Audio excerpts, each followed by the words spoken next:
এই বাংলাদেশের নকল হানাফি যারা, নকল হানাফি বলতে বাংলাদেশে কিন্তু হানাফি নাই, এটা জানেন আপনারা? বাংলাদেশে কোনো হানাফি নাই। হানাফি তাদেরকে বলা হয় যারা ইমাম আবু হানিফা রাহিমাহুল্লাহর আকীদা এবং আমল অনুসরণ করে। বাংলাদেশে ইমাম আবু হানিফার আকীদাও মানে না এরা, আমলও মানে না এরা। এরা হলো ডুপ্লিকেট, নকল হানাফিয়া। বাংলাদেশে কোনো হানাফি নাই, এরা হলো দেওবন্দি আর বেরলভী। বুঝতে পারলেন?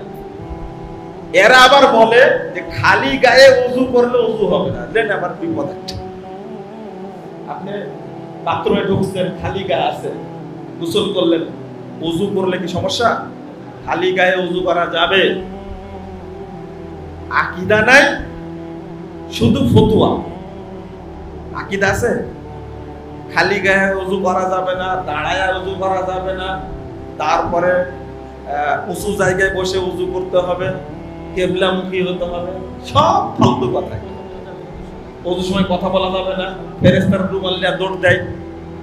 ওযুর সময় কথা না বললে কি কোনো 50 কোটি নেকি হয়? সালাম নেওয়া যাবে না, সব বাসে কথা, মিথ্যা কথা।